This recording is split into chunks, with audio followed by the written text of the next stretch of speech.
உழைக்காமல் தலைவரான ஒரே நபர் அண்ணாமலை என எதிர்க்கட்சி தலைவர் எடப்பாடி பழனிசாமி விமர்சனம். எல்லாரும் உழைத்து பதவிக்கு வந்தவர்கள், உழைக்காமல் பதவிக்கு வந்த ஒரே தலைவர்னா பாரதிய ஜனதா கட்சி தலைவர். கூட்டணியில் இருந்தபோது நல்ல கட்சியாக இருந்த அதிமுக விலகிய பிறகு கெட்ட கட்சியாகிவிட்டதா என்றும் கேள்வி. ஏன் அதிமுக ஆட்சி கூட்டணியில் சேர்ந்து போட்டியிட்டியா அப்பெல்லாம் தெரியலையா? அப்பொழுது அதிமுக நல்லா இருந்தது, இப்பொழுது இவருடைய உறவை முறிக்கின்ற பொழுது அதிமுக கெட்டதா தெரியுது. எம்எல்ஏக்களுக்கு பணம் கொடுத்து முதலமைச்சரானவர் இபிஎஸ் என பாஜக மாநில தலைவர் அண்ணாமலை தாக்கு. எடப்பாடி பழனிசாமியை கூட்டணிக்கு தலைவராக ஏற்காதது ஏன் என்றும் விளக்கம். தோற்க போகிற மோடிக்காக நான் எதற்கு வாரணாசிக்கு வர வேண்டும் என்று சொன்ன பதில் இல்லை என்று எடப்பாடி பழனிசாமி சொல்லட்டும். மானமுள்ள அண்ணாமலை அன்றிலிருந்து கூட்டணி கட்சி தலைவராக எடப்பாடி பழனிசாமியை எப்பொழுதும் நான் ஏற்றுக்கொண்டது கிடையாது.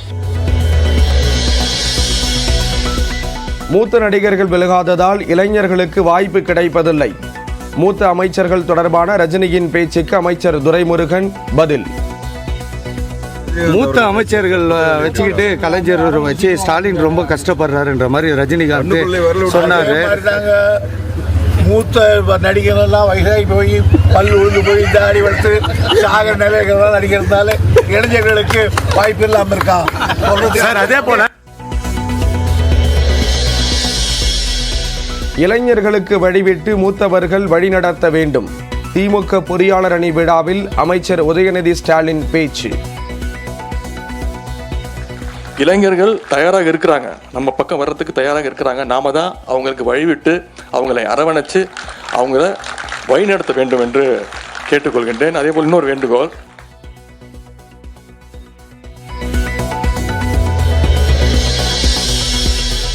பழனியில் அனைத்துலக முத்தமிழ் முருகன் மாநாட்டின் நிறைவு நாளில் களை கட்டிய கலை நிகழ்ச்சிகள்.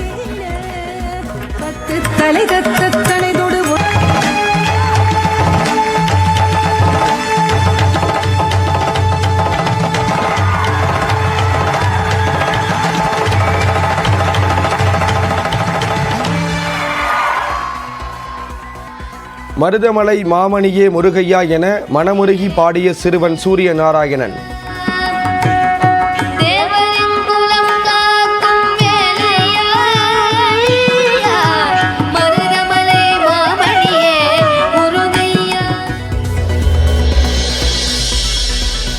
ஆன்மீக பாடப்பிரிவுகளை இந்து சமய அறநிலையத்துறை கல்லூரிகளில் அறிமுகப்படுத்த பழனி மாநாட்டில் தீர்மானம். முருகன் மாநாட்டு தீர்மானங்கள் கல்வியை காவிமயமாக்குவதாக விடுதலை சிறுத்தைகள் கட்சி எம்பி ரவிக்குமார் குற்றச்சாட்டு. யாசகம் பெற்ற ஐபிஎஸ் வேலையில் சேரவில்லை என திருச்சி எஸ்பி வருண்குமார் ஆவேசம். காக்கி சட்டையை கழற்றி வைத்துவிட்டு வாருங்கள், மோதலாம் என சீமான் கூறியிருந்த நிலையில் வாட்ஸ்அப் பதிவு.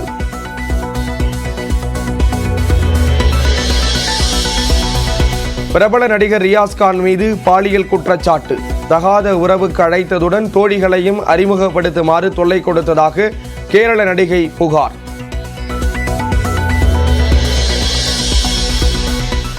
மலையாள திரையுலகில் பாலியல் தொல்லை குறித்து விசாரிக்க 7 பேர் கொண்ட சிறப்பு குழு. காவல்துறை ஐஜி தலைமையில் குழு அமைத்து கேரள முதல்வர் பினராயி விஜயன் உத்தரவு. அண்ணா பல்கலைக்கழக தேர்வு கட்டண உயர்வு நிறுத்தி வைப்பு. மாணவர்களின் கோரிக்கை ஏற்று முடிவு என உயர்கல்வித்துறை அமைச்சர் பொன்முடி அறிவிப்பு. இனிமேல் புதியதாக சிண்டிகேட்டில் அறிமுகப்படுத்தப்பட்டு இதற்கான ஒரு பில் பாஸ் பண்ணப்பட்டு அன்னால் தவிர இந்த தேர்வு கட்டணத்தை கண்டிப்பாக நிறுத்தி வைக்கிறோம். ஓசூர் அருகே தேசிய நெடுஞ்சாலையில் 13 வாகனங்கள் அடுத்தடுத்து மோதி கோர விபத்து. மருத்துவமனையில் ஒருவர் உயிரிழப்பு, 9 பேருக்கு படுகாயம்.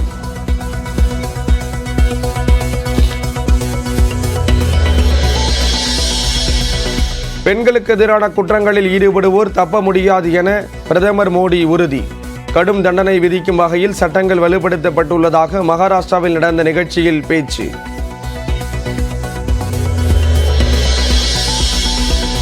கொல்கத்தாவில் மருத்துவர் கொலை வழக்கில் கைதான முக்கிய குற்றவாளியிடம் உண்மை கண்டறியும் சோதனை.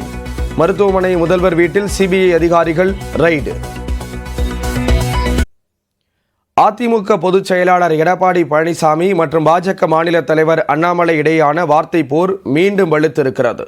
தலைவருக்கான தகுதி யாருக்கு இருக்கிறது என்பது முதல் கூட்டணி முறிவுக்கான காரணம் வரை இருவரும் காரசாரமாக விமர்சித்திருப்பது குறித்து இந்த தொகுப்பில் பார்க்கலாம்.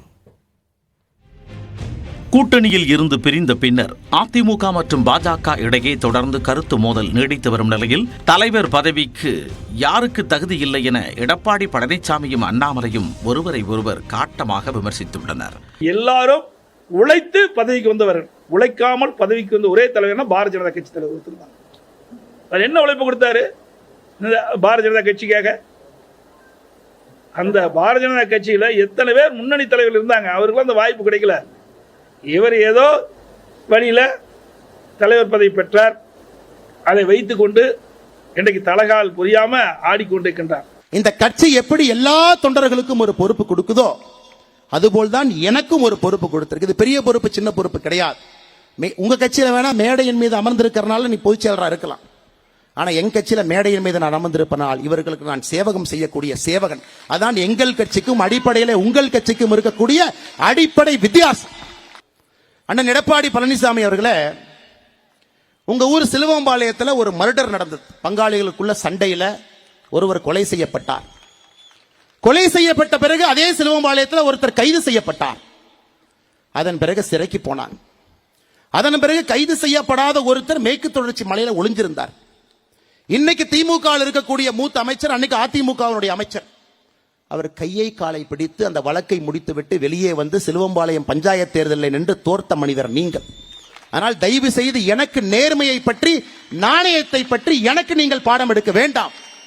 தவழ்வதை பற்றி, ஒருத்தருடைய காலை பிடிச்சு கட்சி ஆட்சிக்கு வர்றதை பற்றி, மக்களால் தேர்ந்தெடுக்கப்படாம மாசம் எம்எல்ஏக்கு பணம் கொடுத்து முதல்வர் நாட்காலில் அமர்ந்திருக்கக்கூடிய எடப்பாடி பழனிசாமி, தயவு செஞ்சு இந்த விவசாயினுடைய மகன் அண்ணாமலைக்கு நீங்கள் பாடம் எடுக்க வேண்டாம். எப்படி வர வேண்டும், எப்படி அரசியல் இருக்க வேண்டும், எப்படி செய்ய வேண்டும் என்கின்ற பாடம் எடுக்க. நான் உண்மைதான் பாரதிய ஜனதா கட்சியில் கிளை தலைவராக நான் சேரவில்லை. உண்மைதான் நான் ஒன்றிய தலைவராக நான் பணியாற்றவில்லை. உண்மைதான் நான் மாவட்ட தலைவராக பணியாற்றவில்லை. நான் இந்த கட்சியிலே உங்களை போன தொண்டனாக சேர்ந்தது முதல் 2 திராவிட கட்சிகளையும் அப்புறப்படுத்த வேண்டும் என்பதற்காக. இரண்டாவது, மோடியினுடைய ஆட்சியை தமிழகத்திற்கு கொண்டு வர வேண்டும் என்பதற்காக. 2 தான். இதேபோல கூட்டணி விவகாரத்திலும் எடப்பாடி பழனிசாமி சரமாரியாக சாடிய நிலையில் கூட்டணியில் விரிசல் ஏற்பட்டதற்கான காரணத்தை முதல் முறையாக பொதுவெளியில் உடைத்துள்ளார் அண்ணாமலை. அதிமுக ஆட்சி ஊழல் ஆட்சி, மோசமான ஆட்சி எல்லாம் சொல்லியிருக்காரு. ஏன் அதிமுக ஆட்சி கூட்டணியில் சேர்ந்து போட்டிட்டீங்க அப்பெல்லாம் தெரியலையா? 2021 எங்களோட கூட்டணி அமைச்சு தானே போட்டிட்டீங்க, சொந்த தொகுதியிலே தோத்து போயிட்டீங்களா? அதோடு அதிமுக கூட்டணி இருக்கிற போதுதான் மேலவையில் பல்வேறு மசோதாக்கள் கொண்டு வந்த பொழுது அதை நிறைவேற்றுவதற்கு அதிமுக தேவை. அப்பொழுது அதிமுக நல்லா இருந்தது. இப்பொழுது இவருடைய உறவை முறிக்கின்ற பொழுது அதிமுக கெட்டதாக தெரியுது. இதுதான் பாரதிய ஜனதா கட்சியினுடைய இரட்டை வேடம் என்பதை இந்த நேரத்தில் நினைவு கூற கடைபிடிக்கின்றேன். எதற்காக எனக்கும் அதிமுகவினுடைய தலைவர்களுக்கும் சண்டை? இதன தனிப்பட்ட வாக்கியால் பிரச்சனையா? மேடையில் நிறைய தலைவர்கள் இருக்கிறாங்க, அதிமுகவோடு கூட்டணி வேண்டும் என்று சொல்லக்கூடிய தலைவர்கள். எனக்கும் அதிமுகவுக்கும் வாய்க்கால் பிரச்சனையா? நம்முடைய கூட்டணியில் இருக்கக்கூடிய தலைவர் எடப்பாடி பழனிசாமி அவர்களை தொலைபேசி மூலமா கூப்பிடுறாங்க. 2019 வாரணாசியில மோடி அவர்கள் வேட்புமனு தாக்கல் செய்ய போறாங்க. எல்லா முதலமைச்சர்களும், கூட்டணி கட்சியினுடைய முதலமைச்சர்களும் அங்க போறாங்க, நீங்களும் வாங்க நான் போலான். அதற்கு எடப்பாடி பழனிசாமி சொன்ன பதில் என்னன்னா, தோற்க போகிற மோடிக்காக நான் எதற்கு வாரணாசிக்கு வர வேண்டும் என்று சொன்ன பதில். இல்லை என்று எடப்பாடி பழனிசாமி சொல்லட்டும். என்னுடைய தலைவனை பற்றி எப்படி எடப்பாடி பழனிசாமி அன்று பேசினாரோ, மானமுள்ள அண்ணாமலை அன்றிலிருந்து கூட்டணி கட்சி தலைவராக எடப்பாடி பழனிசாமி எப்பொழுதும் நான் ஏற்றுக்கொண்டது கிடையாது. எப்பொழுதும் ஏற்றுக்கொண்டது கிடையாது. திமுக பாஜக இடையே ரகசிய உறவு இருப்பதாக எடப்பாடி பழனிசாமி விமர்சிக்க அதற்கும் அண்ணாமலை விளக்கமளித்துள்ளார். இன்னைக்கு வெளியில பார்த்தா எதிரி மாதிரி இருக்குது, தோற்றம் அளிக்கிறாங்க. திமுகவும் பாரதிய ஜனதாவும் எதிரி மாதிரி தோற்றம், ஆனா உள்ள உறவு வச்சிட்டு இருக்காங்க. நமக்கு இருவரும் எதிரிகள் தான், அதுல எந்த சமரசமும் கிடையாது. என்னை பொறுத்தவரை மாநில தலைவராக இந்த கட்சியினுடைய தொண்டனாக இருவரும் ஒரே மாதிரி தான் எதிரி. அதிமுக பொதுச் செயலாளர் எடப்பாடி பழனிசாமியும் பாஜக மாநில தலைவர் அண்ணாமலையும் நேரடியாக ஒருவர் மீது ஒருவர் காரசாரமாக விமர்சித்திருப்பது தமிழ்நாடு அரசியலில் மீண்டும் பரபரப்பை ஏற்படுத்தியுள்ளது.